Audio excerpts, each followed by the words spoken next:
Председателот на Собранието Талат Џафери вели дека деловникот дозволува група од 5 пратеници да формира пратеничка група, иако од правен аспект е дискутабилен фактот, бидејќи се создава дилема кај нивниот електорат дали тоа е единствена партија или имаат внатрешни проблеми. Рано е да се каже дали потегот е направен за блокада на Собранието, но ако некој сака да ја злоупотреби функцијата пратеник, соодветно ќе реагирам, вели тој.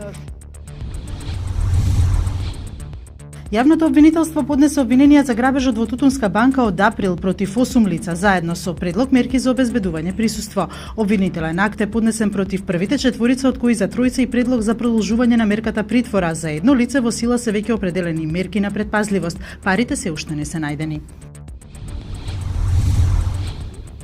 Градоначалникот на Валандово Николче Чурлиновски за Нова ТВ вели дека одлуката за запирање на референдумот за рудникот Казандол ја донел за да се заштити себе си, општината и советот. Од Уставниот суд и Министерството за локална самоуправа тој ќе бара толкување дали може да се распише референдум за рудниците кои не се во нивна надлежност, туку во надлежност на владата.